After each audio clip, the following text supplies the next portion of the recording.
Ahojte, milí diváci, vítam vás pri mojom ďalšom videu. Opäť si niečo navaríme, dnes to bude úplne úžasné. Veľmi sa na to teším. Bude to recept Chicken Tikka Masala. Neviem, či to poznáte, je to indický recept, je to výborné. Ja ako milovník kari si toto jedlo absolútne užívam. Ja neviem, či v okruhu 100 metrov odo mňa existuje nejaký väčší milovník kari, ako som ja, a každý, kto ma pozná, to o mne vie. Toto jedlo sa skladá z dvoch vecí, a to je mäso a omačka. Takže namarinujeme si mäso, ideme na to.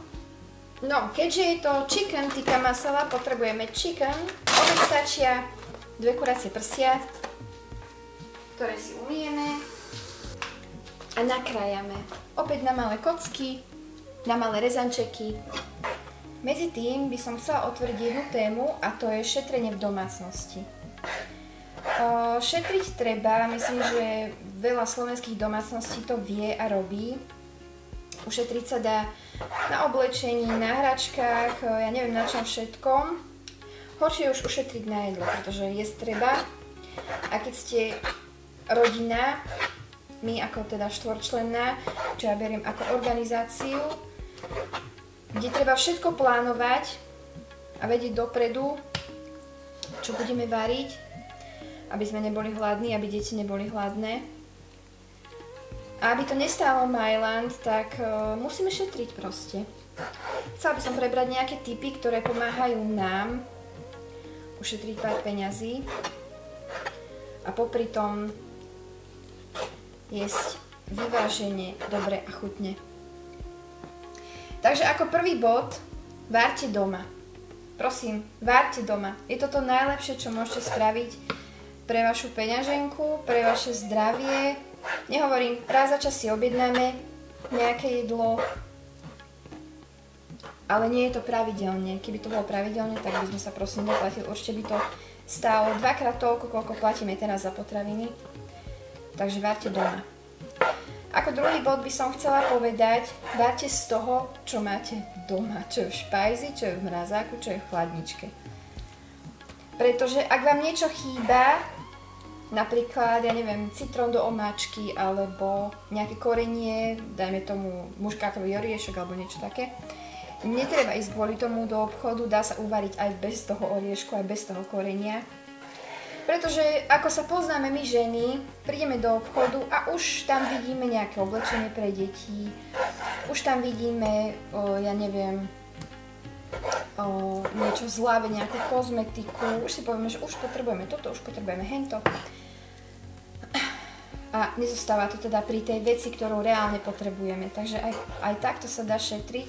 Ďalší bod, na ktorý sme prišli my ako rodina, je: moje dcéry vždy na raňajky chceli jesť jogurt.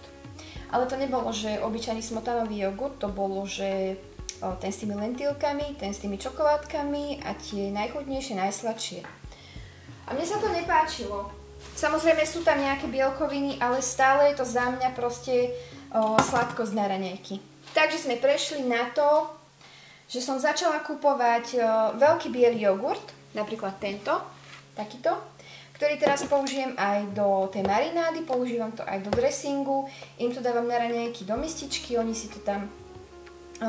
tam dávajú gránko, dávajú si tam ovoci, dávajú si tam mysli, čo máme doma, nejaké ovsené vločky. A už tie raňajky vyzerajú inak. Už je tam viacej vlákniny, už je tam viacej tých prospešných látok, sú tam nejaké vitamíny z ovocia, takže ja som spokojná a deti sú spokojné. Ráno to majú ako taký rituál, takže je to úplne super. No, prejdeme k tej marináde. Mäso máme urobené, zapneme si trúbu, pretože to dáme piecť. Trúbu si zohrejeme na 200 stupňov. Toto jedlo, ono akože je tam celkom veľa ingrediencií, celkom veľa tých krokov, ale oplatí sa to, naozaj sa to oplatí si to uvariť, pretože je to skvelé, je to tak dobré. Poviem vám takú pikošku, ja som sa toto jedlo naučila variť veľmi takým zvláštnym spôsobom. Raz sme boli u kamaráta, ktorý má manželku Thajku. A oni prišli sem a pozvala nás na takú originál thajskú večeru. A prosím pekne, ona tam varila jedlo, ktoré sa volá masaman curry. Mne to strašne zachutilo, ja som úplne bola, že wow, že toto som ešte v živote takúto chuť nejedla. A tak som si povedala, že sa to naučím, ale ja som si nezapamätala ten názov a celý čas som sa učila tikka masala. Úplne proste, to je absolútne nepochopiteľné, absolútne divné. A teda ja som toľko šperkovala tento recept, toľko som to riešila, stále to nebola tá chuť toho čo som ochutnala u tej kamarátky. A ja som jej to potom písala, že počuj, že robím toto a toto, že tikka masala a ona, že prosím, to sa úplne inak volá. Potom sme na to prišli, že teda varím úplne iný recept. Ale teda na toto video sa to presne teraz hodí. Takže to mäso dáme do toho jogurtu. Krásne takto. Aha. Je tam teda ten jogurt na spodu. Pridáme kari. Pridáme zázvor, môže byť mletý kľudne, cesnak, veľmi dôležité. Ja pridám 2, ale sú také väčšie, takže kľudne môžete aj 3. Dáme tam teraz sol, trošku olej a trošku vody, nie veľa. A ešte jedna ingrediencia, to je korenie garam masala. To korenie milujem. To vonia úplne tak škoricovo, tak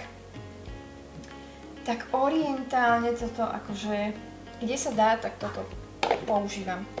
Do polievok, do mesa, hoci kde, pozrieť koľko ma už malo, musím si kúpiť.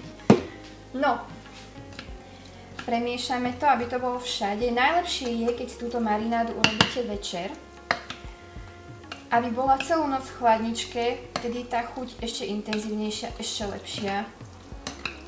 Ale my nemáme čas, áno. No, ďalší bod z toho šetrenia, o ktorom som chcela rozprávať, je, že nekupujeme sladkosti. Občas áno, samozrejme, nedá sa to stále takto dodržiavať, ale keď sa dá, tak deťom upečiem koláč. Mám doma vždy základné potraviny, to sú mlieko, múka, vajíčka, zemiaky, tak vždy niečo z toho upečiem, samozrejme tie zemiaky mám na slavnú kuchyňu, áno, aby to zase nikto nezobral doslovne, ale vždy sa dá niečo upiecť, keď dá nejaký obyčajný perník, alebo keď majú chuť, tak urobím lievance, palacinky, hoci čo sa dá. Ochutnáme toto? O Bože. Toto ideme upiecť. Prosím vás, ten plech nevystielajte papierom na pečenie. Ono, ako to tam začne ten jogurt tak karamelizovať, tak nedávajte tam papier na pečenie. Dobre, takto. No, dáme to na 200 stupňov, asi 20 alebo 25 minút, zatiaľ si urobíme omáčku. A omáčka obsahuje veľa cibule. Preto som sa ani nemalovala, neličila som sa, nedávala som si ani maskaru, nič, pretože určite tu budem plakať. Cibule asi, ja by som tak povedala, že no mám také väčšie, takže takéto dve, myslím, že budú stačiť, budú absolútne OK. Ďalší typ na šetrenie vo varení sú polievky. Polievky, keď urobíte veľa polievky nejakej šošovicovej, hustej, fazulovej, dá sa na sladko, na kyslo, biela, červená, hociaká, vydrží vám 2 dní a nasýti celú rodinu. Sú to centové záležitosti a niektoré tie polievky naozaj sú skvelé, sú výborné, poznáme ich z detstva, naše mami takto varievali. Ďalším krokom, alebo teda ďalším bodom, kupujte mäso, ak sa dá v zlave. A keď je v zlave, kúpte viac.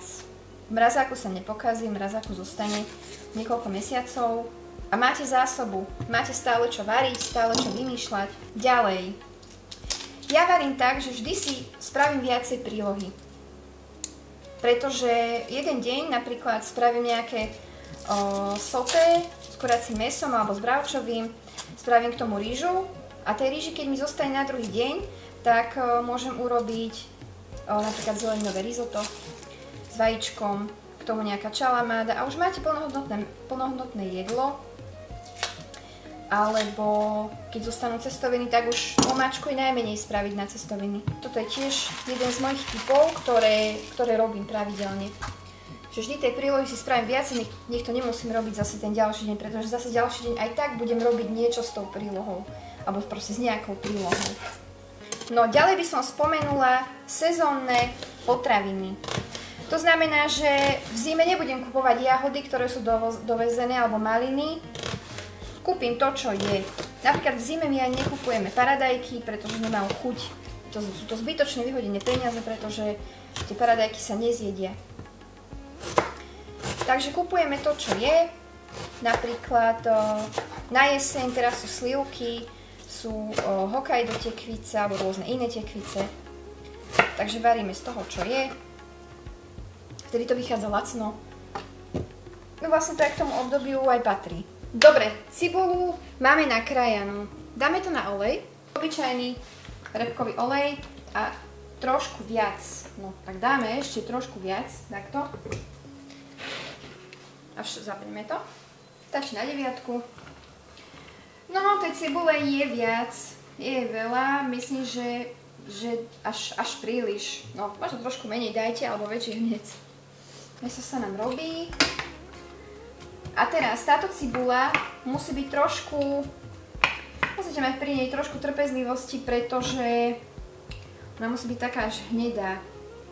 Toto jedlo môžeme kľudne nazvať kari guláš, pretože aj tam treba, aby tá cibula bola trošku dohnedá. Počkáme. A opäť si ošupeme cesnak. Do tohto jedla ide asi trošku viac všetkého, trochu viac cibule, viacej cesnaku, viacej zázvoru, ale to stojí za to. Naozaj to stojí za to. Ďalším krokom by som chcela spomenúť mrazené ovocie a zeleninu. Mrazené ovocie, keď si kúpite napríklad čučoriedky alebo lesnú zmes, ja používam do koláča, vydrží vám dlhšie. Využívam to do kaše, napríklad keď deti chcú ovsenú kašu alebo krúpičnú kašu alebo podobne. Do lievancov dám ich trošku do vody, trošku ich povarím, oni zmeknú a je z toho taký džem alebo taká marmeláda. Úplne je to super, oni to veľmi ľúbia. Plynule by som prešla na ďalší krok a tým je využívanie zvyškov. Pretože napríklad keď mi zostalo v lete trošku jogurtu, zostalo mi trošku mrazeného ovocia, tak som deťom urobila domáce nanuky. A hotovo, už bola sladkosť na svete, deti boli spokojné a ja som minula to, čo som mala vlastne v zásobách. Ja nie som moc zástankyňa meal prepu. Jak niektorí si varia na 3-4 dní dopredu, ja som za čerstvosť. Ale niekedy to bolo tak, že som si napísala týždenné menu, že čo budem variť. Lenže napríklad na stredu, na štvrtok som si napísala brokolicovú polievku a ona už od pondelka do tej stredy bola plesnivá. A nevždy má človek chuť na to, čo má napísané v tom jedálničku. Takže ja odporúčam, taká rada pre vás, improvizácia. Improvizujte, skúšajte rôzne recepty, skúšajte rôzne kombinácie, určite to nepokazíte. Prídete možno na niečo nové, možno na budúce to spravíte inak, ale to je tá skúsenosť, tá prax toho varenia. Netreba sa vždy držať tých receptov, treba skúšať, treba sa zabávať v tej kuchyni a uvidíte, na čo všetko prídete. No tej cibule je naozaj veľa. Dobre, teraz keď je taká zlosklovateľá, tak tam dáme sol. Výborne. Ona ešte pustí šťavu. Dobre, do tej cibule pridáme cesnak. Nebojte sa, nie je to veľa cesnaku. Je to tak akurát, naozaj. Tuto treba naozaj trpezlivosť, pretože je dôležité, aby aspoň trošku tá cibula chytila farbu. Ona nám tú omáčku potom tak krásne zahustí. Presne ako guláš, normálne teraz robíme gulášové kari. Dobre, stišíme to trošku. Trošku si aj popracujeme kuchyňu. Ďalším môjim tipom, ako ušetriť v domácnosti, je pečenie chlebu. Viem, že to je centová záležitosť a ja to tak z časti beriem, pretože niekedy sa mi nechce piesť, niekedy mám toho veľa, predsa mám 2 deti a nevždy sa to dá. Ten jeden chlieb, ktorý robím, je teda kváskový. Aby som vám ukázala môj kvások, ale sedí mi na ňom mikrofón, takže vám ho neukážem. Ale teda ten chlieb trvá, tá príprava jeho koľkokrát aj 3 dní. Pretože musí sa ten kvások nakrmiť, musí sa urobiť rozkvás, musí sa to cesto prekladať, potom je 19 hodín v chladničke, takže naozaj to trvá. Niekedy je naozaj jednoduchšie kúpiť ten chlieb alebo to pečivo v nejakej pekárni v obchode.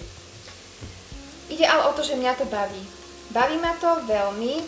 Je to taký pekný pocit, že vlastne, keď ho upečiem, ono to tu tak vonia. A keď dám deťom na raňajky alebo na večeru a oni to papajú, to je tak krásny pocit, že proste ja to robím rukami, vlastne ten chlieb sa robí rukami, to cesto sa tak prekladá, je to taký kontakt teda s tým cestom a strašne to príjemné, naozaj je to také až také meditačné. Takže preto pečiem z 1 kg múky, teda upečiem 2 chleby. Jeden chleba máme tak na 2 dní. Takže nejaké centy sa tam dajú ušetriť, ale teda nie je toto hlavné, prečo to robím. Nekupujeme sladené nápoje, nekupujeme ani sirupy. Občas deťom kúpim džusy, keď sme niekde, ja neviem, na ihrisku alebo niekde na výlete, alebo niekde sedíme proste s kamarátmi, tak kúpime deťom džusik. Ale teda domov nekupujeme sladké vody. Maximálne občas minerálky, ale toho nie je tak veľa. Takže aj na tomto sa dá veľa ušetriť. Potom by som pripomenula ešte využívanie zvyškov. Napríklad, keď máte staré banány, že sú už také, že už by ich určite nikto nejedol, ale ešte sú není na vyhodenie, spravte z nich banana bread. Je to koláčik, ktorý ľúbia úplne všetci, starí, mladí. Ak máte kúsok mrkvy, pridáte kúsok mrkvy, ak vám zostali orechy, pridáte orechy, jablka, čo len chcete. Ten banana bread to znesie. Ja ho pečiem v takej dlhej forme, takže naozaj to vyzerá ako chlebík, ešte na to dávam nejaký džem. Je to super. Majú to deti, Paulinka keď príde zo škôlky, tak si dá, majú ho na raňajky, na večeru. Takže mám taký dobrý pocit, že som využila zvyšky, deti majú sladké, sú spokojné a nemám z toho nejaké výčitky, že im dávam čokolády alebo niečo, kde je fakt veľa cukru. No ďalším bodom tu máme. Ak pečiete, kúpujte sušené droždie. Ja som kupovala to v tých kockách, to čerstvé, ale využila som tak maximálne polovičku, potom druhú polovičku som dala do mrazáku a už jak som vybrala z toho mrazáku, už bola taká škareda, už bola taká všelijaká. Takže zase som vyhodila pár centov do koša. Takto keď si kúpim sušené droždie, tak mi špajsi vydrží, no ja neviem, niekoľko mesiacov. Keď potrebujem, využijem celý ten jeden sáčik. Nemusím to odkladať, nemusím proste nič ďalšie riešiť. No, občas deťom urobím puding, ako som povedala, mlieko, vajcia, múku, to mám stále doma, takže ten puding, ak mám, je to lacná záležitosť, dá sa urobiť vždy. Keď už napríklad nemáme jogurty, tak je to absolútne rýchlo urobené a deti to ľúbia. Dávam do toho piškoty, ak mám, dávam do toho to mrazené ovocie, dávam do toho normálne ovocie. Takže si to zase vyhrať. Ďalej by som zmienila to, že namiesto masla kupujeme smotanové nátierky. Je to z toho dôvodu, že z tej smotanovej nátierky už viete spraviť nejakú ďalšiu nátierku, napríklad keď máte tuniak v konzerve, alebo sardinky v konzerve, alebo máte červenú šošovicu, spravíte šošovicovú nátierku, urobíte, ja neviem, vajíčkovú nátierku, hociaku. K tomu maslu vždy potrebujete ešte nejaký, ja neviem, trojuholníčkový syr, alebo zase nejakú natierku, nejakú majonézu, alebo niečo proste ďalšie. Takže kupujem maslo, ale maximálne tak do nejakých omáčok, keď varím, alebo deťom, keď robím s maslom a s džemom. Takže na toto, ale zvykli sme si naozaj na tie smotanové natierky, majú aj menší počet kalórií. Dá sa povedať, že sú dietnejšie, aj keď asi nie moc. Dobre, vráťme sa teda k nášmu úžasnému receptu. Ja viem, že stále hovorím úžasný recept a krásny a dokonalý a perfektný, ale on naozaj je. Naozaj toto jedlo, neviem, na to milujem. Ja milujem kari na absolútne všetky spôsoby. Pozrite, tá cibulka, jak nám krásne zhniedla. Ja si myslím, že to stačí. Môžeme tam dať koreniny. Opäť, budú to tie isté koreniny, ktoré sa dávajú do tej marinády. Bude to kari, bude to zázvor. Ak máte čerstvý, použite čerstvý, je to stále lepšie. No, tuto by som pridala asi aj červenú papriku, aby to trošku zafarbilo. Ono po správnosti by tam mal byť prášok kašmíri chili, alebo ako sa to volá, tak nejak. Ale nemám, takže varíme z toho, čo máme doma. Tu sa spraví takáto zmes, ale je to úplne v poriadku, presne takto to má vyzerať. Teraz potrebujeme ďalšiu vec a to je paradajkový pretlak. Paradajkový pretlak, mám takýto, kúpujem tieto maličké, úplne, keby sú ešte menšie, je to ešte lepšie. Pretože kupovala som aj tie väčšie, použila som z neho možno tretinu, možno polovicu, zostal mi v chladničke, potom išiel do koša. takže kúpujem tieto úplne mini. Dáme ho tam celý. Inak ľudia nevedia, že rajčinový pretlak by sa mal osmažiť na oleji. On má potom úplne inú chuť. A zabudli sme to moje úžasné korenie garam masala. No teraz by som prešla na tému, že na čom nešetrím. Nešetrím na niekoľkých veciach a to je napríklad olivový olej. Je to síce drahšia položka v porovnaní s repkovým alebo so slnečnicovým, ale tie výhody, ktoré vám ponúka ten naozaj kvalitný olivový olej zlisovaný zastudená, proste stojí to za tie peniaze. Takže kúpujem kvalitný olivový olej vždy. Nešetrím na koreninách. Napríklad kari korene nekúpim to najlacnejšie, alebo to, čo mám bežne v obchodoch, kupujem také trošku iné. Môžem vám ho sem ukázať, že ktorý to je obal. To je výborné, to naozaj to spraví takú chuť. To vám žiadne to obyčajné korenie, obyčajné kari nespraví takú chuť, ako to, čo kupujem. Alebo napríklad je to garam masala, je to drahšie korenie, ale to vám vydrží strašne dlho. To sa tiež oplatí kúpiť, pretože to tiež tá chuť, tam treba proste tú chuť. No, presne takto to má vyzerať. Je to trošku také blatové, také všelijaké, ale nebojte sa, to sa spraví. Treba to trošku polievať vodou, pretože ono sa to veľmi vyparuje. Treba na to pozerať. Treba to strážiť. Môžeme to zakryť na chvíľku. Ďalšia vec, pri ktorej nešetrím, sú syry. Vždy som kupovala Ajdam, alebo Goudu, alebo podobné takéto tvrdé syry. Raz som dala na špagety, raz som dala na chleba, alebo proste niekam. Zostalo to v chladničke, skončilo to v koši. Pretože hneď to začne to plesniť, začne to smrdeť. Takže nie. Kúpujem teda ten grana padano alebo parmezán. Sú síce drahšie, ale opäť v tých omáčkach je to absolútne neporovnateľné. Keď ja robím napríklad pizzu, tak ten parmezán, to je úplne niečo iné ako ten Ajdam. To sa nedá porovnať, to sa nedá porovnať. To je teda ďalšia z vecí, pri ktorej nešetrím. Ďalej by som spomenula ešte, kupujeme orechy. Pretože večer pri telke namiesto čipsov, namiesto sladkosti, namiesto takýchto vecí radšej si dáme orechy.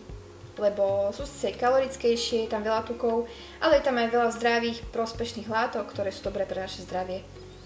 Takže kvôli tomu orechy kupujem. Ak mi zostane, tak dávam do koláčov, čiže to zase zlepší tú nutričnú hodnotu toho jedla a toho koláča. No, môžeme sa na to pozrieť. Je to husté, je to tmavé, je to krásne. Mäso už sa mi dokončilo, ale keďže ešte nemám omáčku, tak ho ešte nechám v trúbe. Prosím vás, nevyberajte to mäso, keď nejde rovno do omáčky. To som vám zabudla povedať, že vlastne to mäso, keď sa urobí, tak musí ísť rovno do tej omáčky, aby neuschlo. Takže nechajte ho v trúbe, keď bude omáčka hotová, hodíme ho tam. Ak chcete, omáčku si môžete potom aj rozmixovať. Ja to nerobím, my to takto ľúbime. Je to úplne akurát. Trošku to ešte podlejem. Takto. A teraz tam dáme paradajky v konzerve. Môžete aj čerstvé. A my kupujeme tieto a podľa mňa sú úplne OK. Ja viem, vyzerá to všelijak. Ale ja vám poviem pravdu, ja som toto jedlo tak dlho nevarila a včera mi tak prišlo, že čo tak uvarím, lebo chcem tak si zvyknúť, že v stredy budem natáčať videá a v nedeľu budú vychádzať. A včera som tak rozmýšľala, že čo uvarím. Tak to mi tak napadlo, že to je naozaj jeden z mojich úplne najobľúbenejších jedál. Zakrieme to ešte a chvíľku to ešte povaríme. No, mäso sme nechali chvíľku čas pod pokličkou, takže sa ako krásne to zhuslo. Môžeme tam dať kľudne ešte trošku vody. Naozaj tú omáčku treba sledovať. Ďalšou ingredienciou v tomto jedle je smotana. Opäť. Pozrite sa teraz na toto. Pozrite sa na to. Wow. Bože, to je úžasné. Mňam. Pozrite, jak to mení tú farbu. Ak ste veľký fajnšmeker, kľudne môžete použiť kokosové mlieko. To vám dodá aj trošku sladkosť. Ak by ste chceli vegánsku verziu, dá sa použiť cícer namiesto mäsa, alebo tofu, kľudne. A ako omáčku robievajú rozmixované kešu oriešky. Oni sa na chvíľku namočia do vody, ja neviem, na nejakých 20 minút a potom s tou vodou sa to rozmixuje. A to tak pekne zafarbí do oranžova a myslím, že to musí byť fakt super chuť s tými kešu orechmi. Pozrite sa na tú farbu, to je tak nádherná farba a to je z tej cibule a z toho korenia. Ideme to ochutnať. Pozrite, aké to je husté. Bez múky. Táto hustota je absolútne bez múky. Ja neviem, ja to milujem. Ja to milujem. Toto jedlo milujem. Ideme vytiahnuť mäso. Takto. To mäso vyzerá takto. Dobre, nemôžeme dlho čakať. To mäso musí ísť rovno do tej omáčky. Áno? Takto pekne z toho plechu to zoberiete a dáte to rovno do omáčky. Presne takto, ako to vidíte. Takto sa to robí. A to je presne ten kľúč k tomu, aby to mäso bolo také, že sa úplne rozpadáva. Ono je už upečené, je urobené a keď sa obalí v tej omáčke, ono ešte viacej zmekne. Ono je úplne skvelé a tento trik by som používala aj na iné recepty. Pozrite sa na tú farbu toho mäsa. Pozrite sa na tú farbu. Aha. No a keď sme sa bavili o tých zostatkoch z jedla, tak mi ešte zo včera zostala ryža. Robím teda väčšinou basmati ryžu. Tá sa krásne hodí k tomuto. A ešte, skoro by som zabudla, to ochutíme limetkou. Prosím, nie citrón, limetku.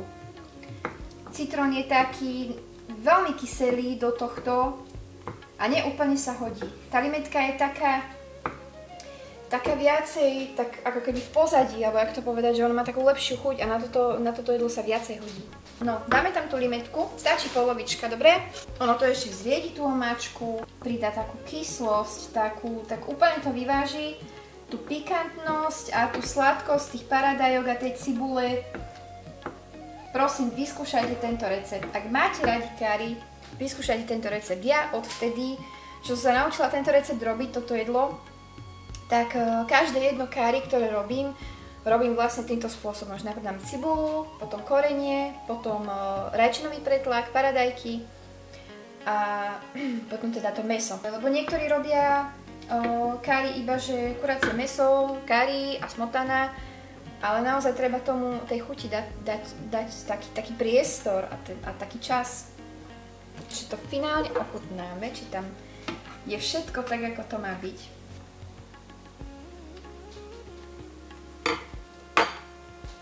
Je to úžasné. Myslím, že aj manžel sa poteší. Deti asi moc nie, toto jedlo moc nie je pre deti. Naozaj je tam veľa toho korenia, ako ste videli. Je tam veľa cesnaku, aby ich nebolilo brúška, aby ich to neštípalo. Lebo je to pikantné. Dobre, ak ste moje video dopozerali až sem, prosím dajte mi do komentára oranžové srdiečko kvôli tomu, že sme robili krásne oranžové jedlo a kvôli tomu, že už ide jeseň a všetko bude také krásne, hnedé, oranžové. Veľmi rada sa s vami stretnem v ďalšom videu, napíšte mi do komentárov, či sa vám to páčilo, dajte mi like, dajte mi odber, veľmi mi to pomôže a vidíme sa pri ďalšom videu. Pa, pa!